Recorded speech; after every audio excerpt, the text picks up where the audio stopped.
That's my car. I bought her in June of 2015. Fast forward to 3 years later.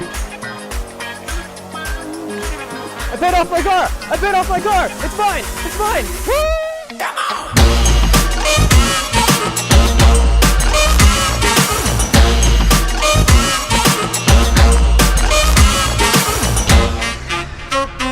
So if you have no idea who I am Ouano. I'm a filmmaker here in San Jose, California. I also really like driving, and I really like cars, and I love this car in particular, and I am so excited not to have car payments anymore. So in this video, I'll talk a little bit about the car. I'll also get into how I actually paid it off. We'll go into the real numbers. Some things to consider: I am not a financial advisor. This is not financial advice. I'm just making this video because I'm really excited that I paid my car off, but I also want to share it with everyone because I want you to know that this is possible. If I can figure it out, you can figure it out. Look, I understand everyone's situation is different, but regardless of what situation you're in, cars are a financial burden, especially if you've had to take out a loan and you have to deal with car payments like I have. When I bought the car, I very suddenly had to deal with this new bill of about $400 a month. I'll give you the real numbers in just a few moments, but once I paid off the car, I didn't have to deal with that bill anymore. Now, of course, I still have to put gas in the car. I still have to pay for insurance. I'm gonna need new tires pretty soon. I'll need a new clutch eventually. There will always be additional expenses that come with owning a car. But as far as paying for the car itself, I'm done. I've paid the car off, and I'm making this video because I want to tell you how I did it. But first, let's talk about the car.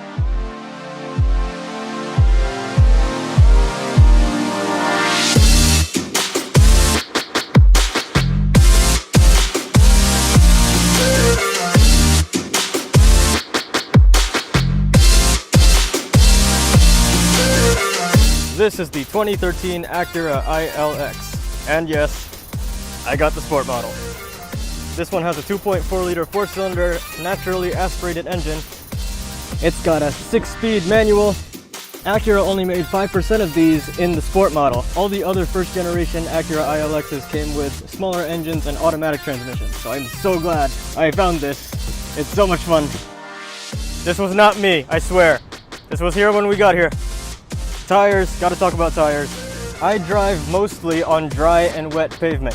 Summer tires are specifically designed for dry and wet pavement. They grip really, really well on dry and wet pavement. So I put summer tires on this car. They grip a lot better, it's safer. I could talk and rant about tires for days on end. If you have any tire questions, leave me a comment and I'll reply when I'm not driving. For now, I will tell you to check your tire pressure every month and rotate your tires every 5,000 miles or so. They are the most important part of your car. They're the only part of your car that touch the ground, and everything in your car rides on your tires. That includes you, that includes your kids, your pets, your significant other, your friends, your family. You have a lot riding on your tires, so do take care of those things. Okay, so let's talk about how I actually paid the car off. I'm going to show you the real numbers. I'm going to show you a real Excel sheet that I actually used. Oh, this is horribly overexposed right now. There we go. I got my MacBook here with a real Excel sheet that I actually used to pay off my car and to keep track of all the payments that I was making. So I'm going to put this on the screen. So we got Carly up top here because that's what I named my car. I bought the car for about 24 grand. I traded in my old car for $4,500, and the total amount financed was about 24 grand. That includes taxes and financial fees and everything like that. So I bought the car in June. My first payment was in July. The minimum payment was $413.22 per month. That's what I started with. After 2 payments of making them on time and paying additional towards the principal, Chase decided to drop that. And then I think, yeah, here on January 15th, there was some sort of special payment. They sent me a notice that this was all I owed for the minimum payment. So, as you'll see here, this column for extra, this is additional payment that I made toward the principal. So the first month I paid a total of $750, and you'll see the totals here. I got approved for refinance here, around almost 17 grand left to pay off, and my monthly payment dropped from $407 to $392.76, so about $393 a month. Same thing, I still paid additional toward the principal, so every month I was paying either $750 or $500, and as you'll see, that kept dragging the loan down until we got to zero. So even before I decided to buy the car, I had a plan, and the plan was always to pay additional toward the principal, because I wanted to get out of this loan as soon as possible. Now, of course, the fastest way out of any loan is to just pay cash, but not a lot of us have that kind of cash just lying around. I certainly did not when I made that purchase, so I got a loan. Now, this was a really bad loan. My credit history was good, but there wasn't that much of it, so I didn't have a lot of credit.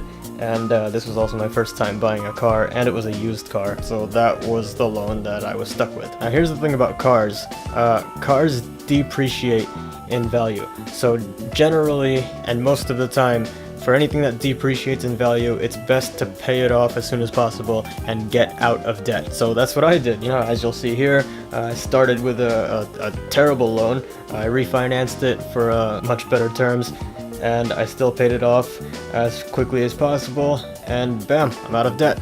So I did a few more calculations here, and this is just for the car itself. This doesn't include gas or tires or modifications or anything like that, or insurance.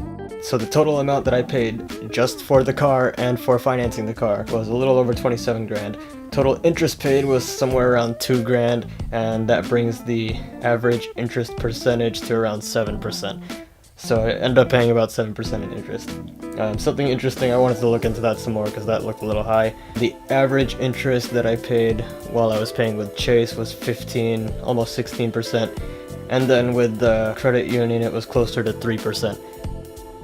Again, I'm not a financial advisor, and this isn't financial advice. This is just something I gathered from looking at these numbers. The reason I shared this with you is to show you, you know, these are real numbers. Would I have paid the car off without doing this? Yeah, probably, but this just made it more concrete for me.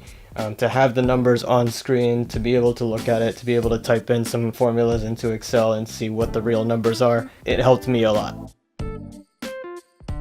So now you're probably wondering, where did I get the money? Okay, for the record, I don't have $1 million, I don't have $100,000. A majority of the money that I used to make these payments came from driving with Uber and Lyft. Yeah, that's right, those stickers on my car, those are real.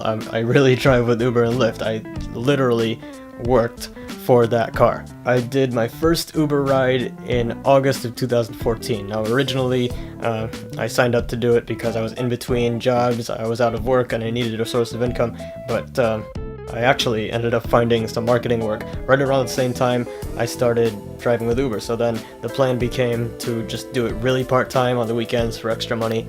And then I wanted to upgrade my car. I was driving a 2006 Honda Accord. I wanted something newer, something sleeker, something with a 6-speed. So I got my Acura and I named her Carly. So then my goal for driving with Uber and Lyft was to pay off the car. So I started planning out my weeks. I made sure that I made enough money driving to pay for the car itself, gas, insurance, tires, some of the modifications that I wanted. Some months I was able to pay $750, some months $500. A couple of months I paid $1,000. I had enough to pay $1,000, so I wanted to throw it at the car and get out of debt. The second to the last payment that I made here for $1,400, I knew how close I was to paying off the car, and also the 3-year anniversary from when I bought the car was sneaking up. I bought the car June 7th, 2015, and I thought, man, it would be great if I could pay this car off in less than 3 years. So I knew how close that date was, I knew how close I was to paying it off, I had the money, so I just threw it at the car.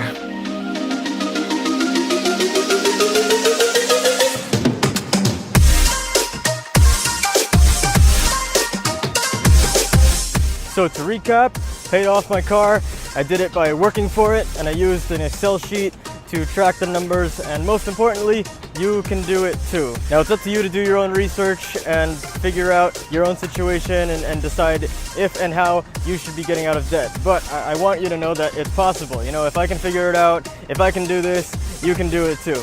So if you have a car to pay off, if you have to get out of credit card debt or student loan debt, or you want to save up for a house or a vacation, you know, work for it, keep track of the numbers, keep track of your progress, and you can reach your goals as well. A couple of thoughts before I get back in my car and drive around some more. Again, I'm making this video and I'm sharing it because I want people to know that this is possible, but I also want everyone to actually think about their purchases and plan things out, especially for something as expensive as a car. You know, $27,000 is a lot of money. You know, $9,000 a year over 3 years, that's not chump change, that's a lot of money. Whatever your job is, whatever you do, doctor, lawyer, accountant, you work in finance, you work with rental cars, you work in marketing or sales, or you're a photographer or a filmmaker, we need to think about the future. We need to make our money work for us.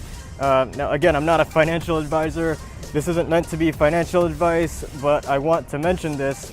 You know, if you're watching this, if you've made it this far, yeah, I want you to be excited, but I want you to have a calculated and a balanced excitement. So don't just run out there and buy a car or a house or a boat. Plan it out first, please. This car, this was years in the planning, right? Before I even knew this Acura ILX existed, right? I was thinking about the numbers and planning out ways to afford it while still investing for the future and saving for emergencies and of course paying all my bills. With all of that being said, again, if I can figure it out, if I can do it, you can do it. So keep working, keep contributing value to the world. When you do get paid, take care of your money, find ways to make your money work for you. Do your own research about that, talk to a financial professional who you trust, and reward yourself from time to time. That might be enough talk about cars and tires and paying bills for now.